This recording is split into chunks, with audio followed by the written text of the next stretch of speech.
Olá, tudo bom com vocês? Que bom estarmos aqui novamente. E hoje vamos aí ter mais uma reflexão, a reflexão do Evangelho que a espiritualidade traz para a gente, sugere para essas nossas reflexões, esse nosso estudo. E nós sabemos que essas reflexões, elas servem para aqueles momentos nossos, da nossa vida, que às vezes a gente fica em dúvida, não é? Pode não ser de imediato, mas pode ser daqui a uns dias, daqui a uns anos, sem problema. O que vale é o que nós vamos carregar dentro de nós. Mas olha só, hoje, galerinha, a gente tem uma novidade. Olha aqui quem está conosco. Juliana Quintela. Ela está aqui para nos acompanhar, dando prazer dessa companhia dela. Tá? Então, fala, Juliana, com os nossos amigos. Oi, Fátima. Oi, pessoal. É uma alegria estar aqui com vocês, participando desse estudo. E vamos lá, né? Vamos começar. É isso aí. E hoje, Juliana, nós vamos estudar o bom uso da riqueza. Isso é muito bom refletir. Isso não é só para os jovens, isso é para todos nós. Com certeza. Temos que refletir sobre a riqueza. Que riqueza é essa, né? Mas antes, o que a gente faz? E não quer passar aqui, gente. Olha, Ué, passou. Vamos lá. Então, o que a gente vai fazer aqui? A nossa prece. Vamos pensar lá no Celdinho, doutor Erma e Jesus. Vamos pedir assim: Senhor Jesus, nosso grande amigo, nos ajude nessas reflexões que a Casa de Leão Denis traz para nós, para refletirmos, e somos sabedores, Senhor, que é para a nossa vida, para melhorar a nossa vida. Então, mestre amigo, abençoe esses momentos da evangelização. Que seja em teu nome, e de doutor Erma, de Meimei, mas, acima de tudo, em nome de Deus, e já agradecidos, porque nos permitiu aqui estarmos. Que assim seja, graças a Deus. Então é isso. Juliana, o bom uso da riqueza. Vamos ver, junto aos nossos queridos jovens amigos, como a gente pode utilizar a riqueza? vamos lá, vamos ver sim. Epa, tem gente que gosta daí. Quem é que não gosta? Ah, do ouro? Muito ouro, né? Nós, Está bem produzido. muito ouro, mas vivemos no mundo material. Então, já vamos começar a pensar. Nós aqui estamos no mundo material, na Terra, encarnado. Olha, com o iate, nós gostaríamos de iate? 1, 2, 3, 4, 5. Pensaram? Você gostaria de ter um iate? De viver viajando? Tem gente que vive viajando. De ter um transporte, um avião, um carro, um carrão, eu não sei nem que carro é esse. Carro de Mas colecionador, isso aí é é. carro de colecionador, né? Pois é. Tem gente que adora investir, né? E às vezes nem precisa para o trabalho, mas ele gosta de investir. Ele tem uma condição financeira que atende a esses transportes, a esses, não vou dizer capricho, não sei o que é, né? Mas e aí? Esse aí? Esse aí investiu em quê? Ele tem muita grana, mas ele está investindo em quê? Na agricultura? Comprou uma fazenda, talvez, né? Não quer? Comprou uma fazenda, de repente, Comprou né? uma fazenda, está plantando, olha as sementes ali na mão dele. Olha, e na fazenda dele tem um funcionário ali, ó, regando. Esse aí que preferiu ter uma empresa, me parece de engenharia, parece que é um projeto. E quem são essas pessoas? São funcionários dele? Esses funcionários têm salário? Sustentam? Então, vamos começar a pensar, galera. Olha só. Nós temos ali aquele primeiro exemplo. Nós tivemos meios de transporte como avião, iate, carro de colecionador, muito ouro, né? Tivemos aquele senhor que comprou uma fazenda, investiu numa fazenda, ele quis plantar. Temos essa empresa que o dono, né, o proprietário, resolveu, então, investir na empresa, dando emprego a muitas pessoas. Temos aquele que resolve investir nas crianças, nos talentos, na ciência, no estudo. Então, o que nós começamos a pensar, né? Olha só, vimos aí algumas maneiras de empregar a riqueza material. Até aqui nós falamos de riqueza material, né? Porque nós vimos a fazenda, o meio de transporte. É errado querer viver confortavelmente com bens materiais? Vamos pensar, Juliana, você também. Pensa um pouquinho. Ó, 5 segundos para você pensar. Vou fazer a pergunta de novo. É errado querer viver confortavelmente com bens materiais? Bom, 2, 3, 4, 5. 5 segundos, foi. O que você acha, Juliana? eu acho que não. Eu acho Você que não acha que é não? errado. Você gosta de viver confortável?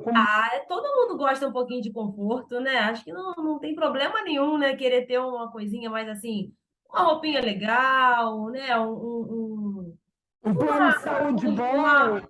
situação um pouquinho mais confortável, né? Financeira. Acho que não tem nenhum problema. Nenhum problema. Aliás, isso seria um progresso, não é?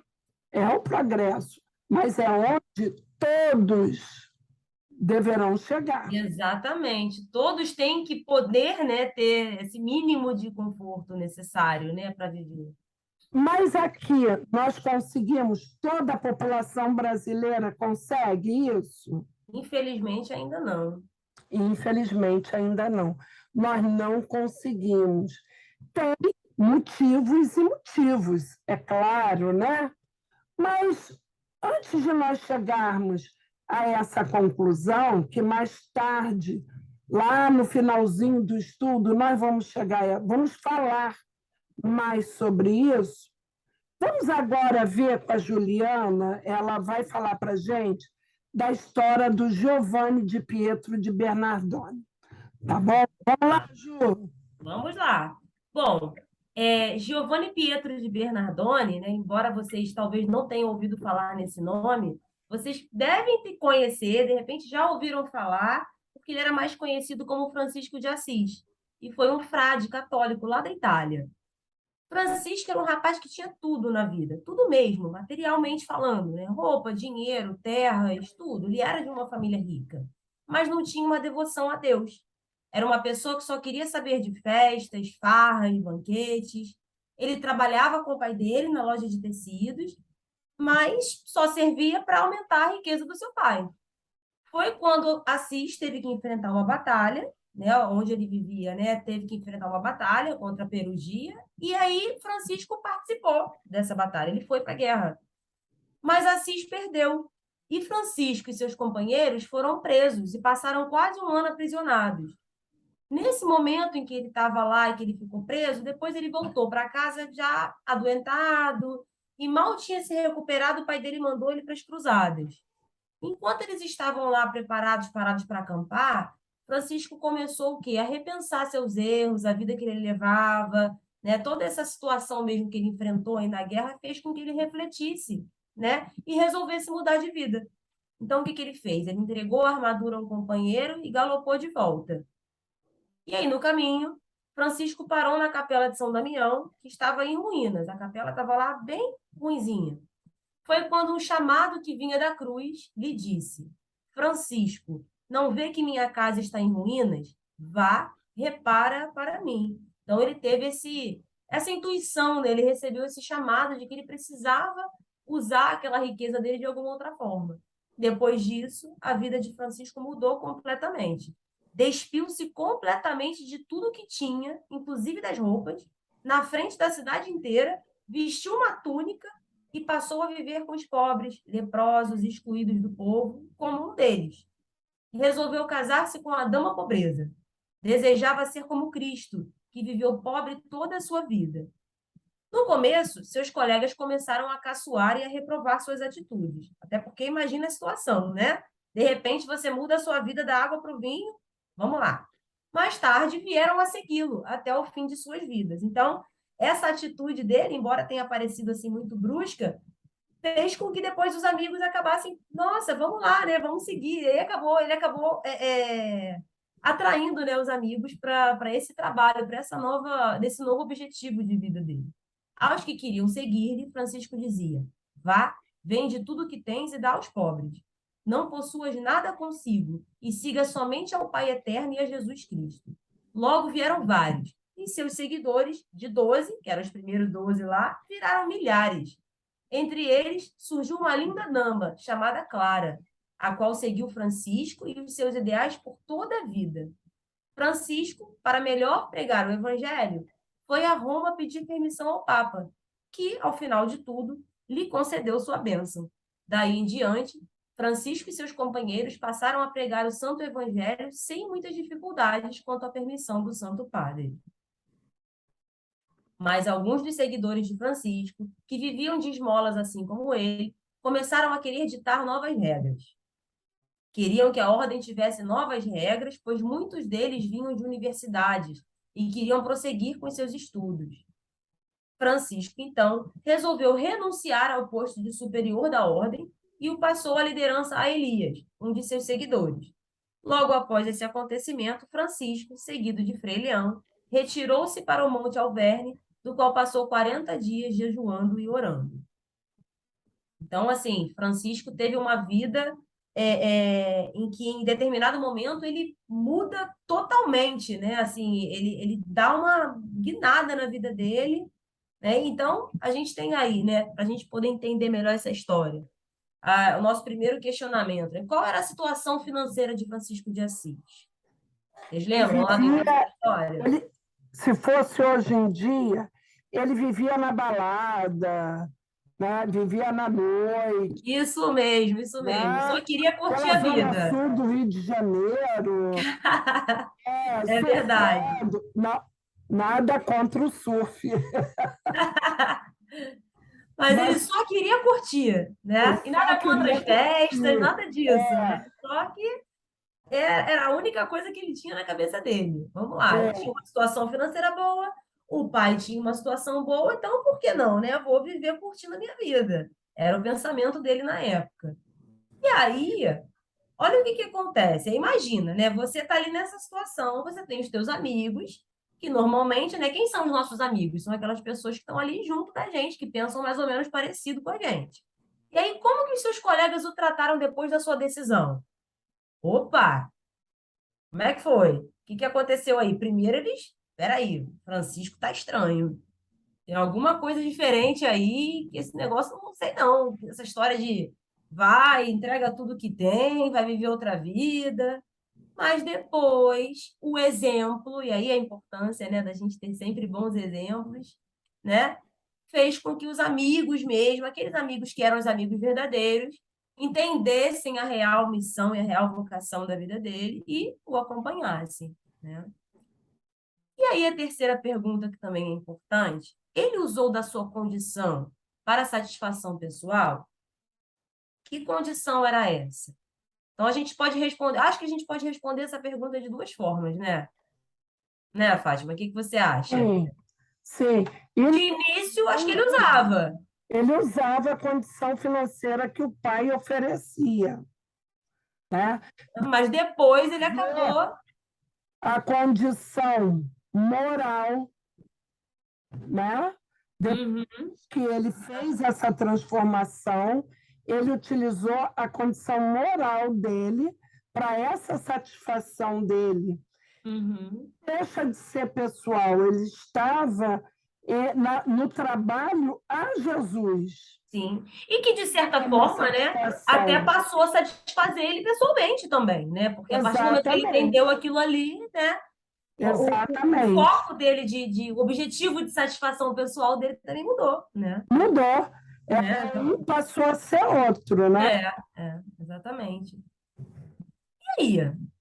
E aí fica aquele questionamento, né? Vamos usar os 5 segundos, né? Como você Usa 5 reagiria segundos. diante de algumas dessas situações? Imagina você se, de repente, um amigo seu se coloca, né, se mostra nessa mesma situação de Francisco de Assis, de, olha, eu vou largar tudo, chega dessa vida de farra, de festa, porque eu vou largar agora tudo e vou viver a minha vida em função de algo diferente, algo com um propósito mais positivo. E aí, como você reagiria?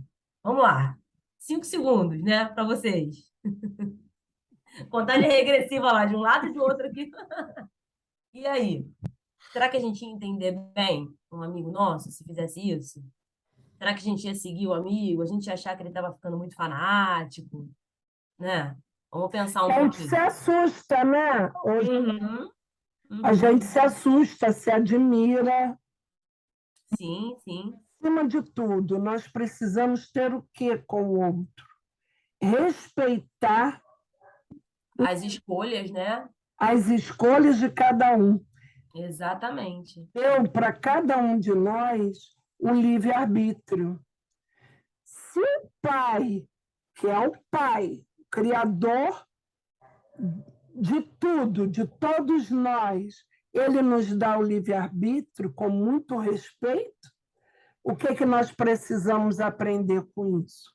Respeitar. Respeitar o próximo, A exatamente. gente, né, vai se admirar. Nossa, como que ele virou? Tá? Uhum. Podemos dizer também, como dar um outro exemplo que não está aqui, que é de Saulo e Paulo. Né? Como a vida dele se modificou, né? Modificou num minuto. Uhum. Saulo, ele era um perseguidor dos cristãos. Sim. Vai para Damasco, né, para seguir, para, vamos dizer, não é caçar, eles falavam Perseguir, né? perseguir Perseguir os ainda, cristãos em Damasco. Uhum. Acontece na estrada. Ele encontra com Jesus e Jesus pergunta a ele: Saulo, Saulo, por que me persegues? E ele vê, então, em Jesus, cai, né? Tudo aquilo que ele imaginava ser o correto e cai para ele. E aí, naquela hora, ali, naquele momento, De perseguidor, ele passa a ser um cristão uhum.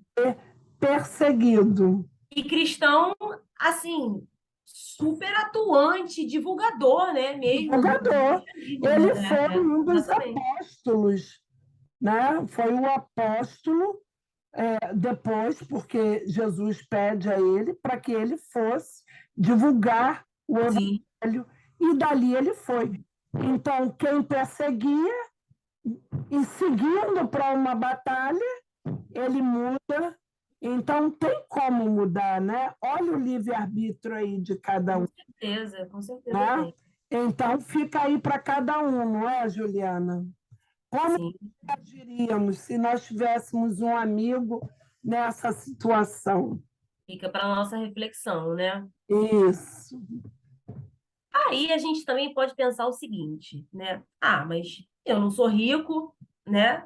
Não estou na situação de Francisco de Assis, de largar tudo que eu tenho, né? Mas será que essa riqueza, ela é só material? Em que a gente pode dizer, né? Em que podemos nos considerar ricos? né? Pensa aí um pouquinho, o que que a gente pode dizer que a gente é rico? Vou dar uma dica aí para o pessoal, para todos nós. O próprio Francisco de Assis nos dá esse exemplo de riqueza. Ele teve dois momentos: uma riqueza material que ele utilizava para si, né? Ia para as festas, ia para tudo quanto é lugar, gastava-se, né? Muito bem material, muito dinheiro. Em algum momento ele vira e ele passa a utilizar que riqueza? A riqueza moral, Não, a ter exatamente. de, com ética, com respeito, e lutando por aquilo que ele passou a acreditar, que foi em Jesus. Então, ele nos dá essas duas riquezas, a material, que nos serve, sabendo utilizar, e a riqueza moral. Exatamente. E essas riquezas, né? Essa riqueza moral, ela também pode ser compartilhada, né? E como pode ser compartilhada, né? Então, assim, eu não tenho, mas eu não tenho dinheiro, eu não tenho condição financeira, né, que Francisco tinha para eu doar tudo, sair e viver de caridade. Eu preciso ainda né, dessa parte material. Mas tudo bem, eu tenho tempo, eu tenho de repente um talento que fica ali escondidinho, algum trabalho que eu posso fazer voluntário, né? E com certeza, se a gente pensar, a gente vai encontrar, né? Nós vamos encontrar nossas riquezas morais, nossos talentos que podem ser compartilhados, né? Quer ver uma riqueza que nós todos temos, todos nós. Nós sabemos fazer prece.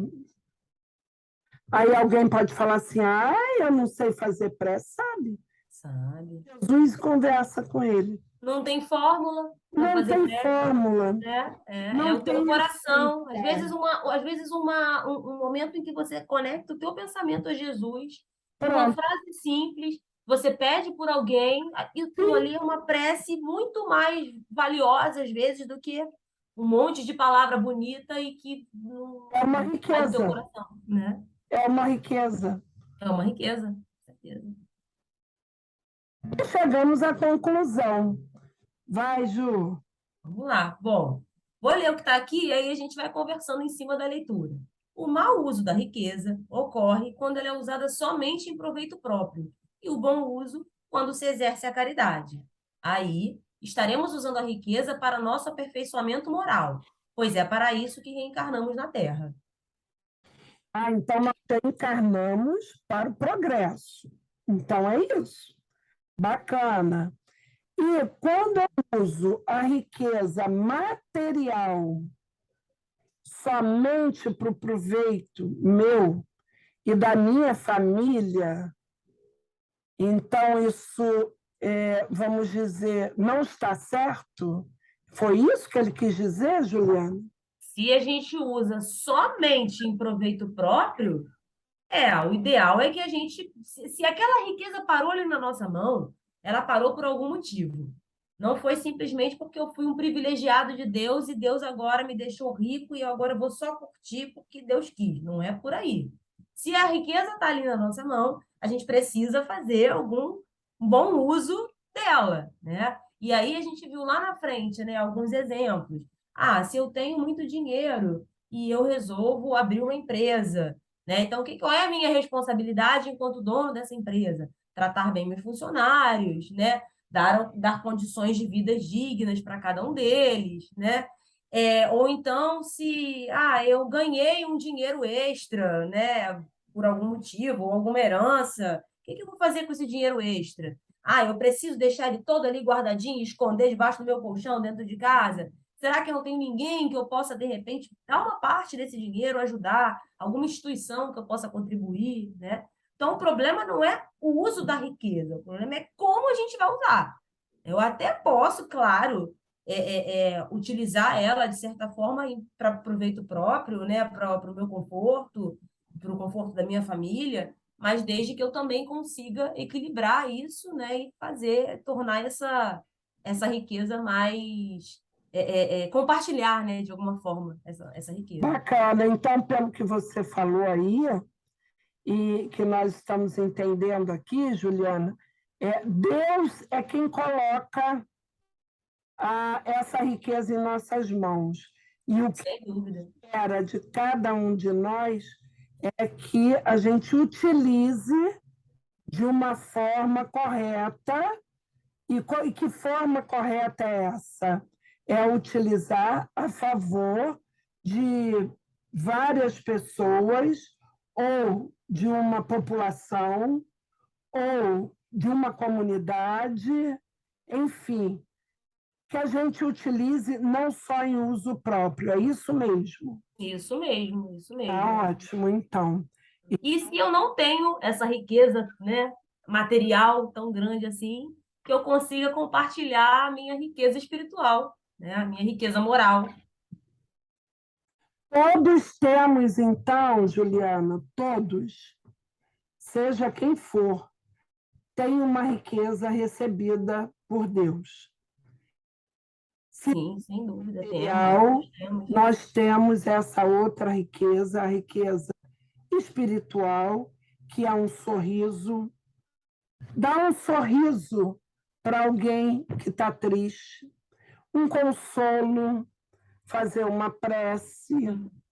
Tudo isso é riqueza, são talentos que Deus nos dá. E não existe privilegiado, todos temos. Todos temos. Saber ouvir alguém, de repente uma pessoa está com um problema e você está ali do lado. Às vezes a pessoa só quer falar, só quer desabafar, e aí você está ali do lado ouvindo. Um amigo da escola está triste. Um amigo, né? Exatamente. Isso foi muito bom, Juliana, você estar aqui conosco. Ai, gostei muito também, gostei mesmo. Que bom. Vou te pedir para fazer aí a nossa prece. Sim. Com certeza. Nós vamos gostar muito que você esteja no próximo estudo. Opa, vamos lá. Vamos à nossa prece, então. Sim. Bom, agora vamos nos concentrar na nossa prece final e agradecer por mais essa oportunidade de estudo, de esclarecimento sobre a doutrina espírita, sobre os ensinamentos de Jesus. Que possamos permanecer envolvidos nessas boas vibrações e levar esses bons ensinamentos para a nossa prática, para o nosso dia a dia, para que possamos nos sentir sempre envolvidos no seu amor e no seu amparo. E assim, pedimos a sua permissão, a permissão de Deus e da espiritualidade amiga, para encerrarmos mais um estudo da nossa evangelização infanto-juvenil. Que assim seja. Graças a Deus. Graças a Deus. Então, até o nosso próximo estudo. Um abraço, um beijo para cada um de vocês. Um abraço, um beijo. Até a próxima. Até!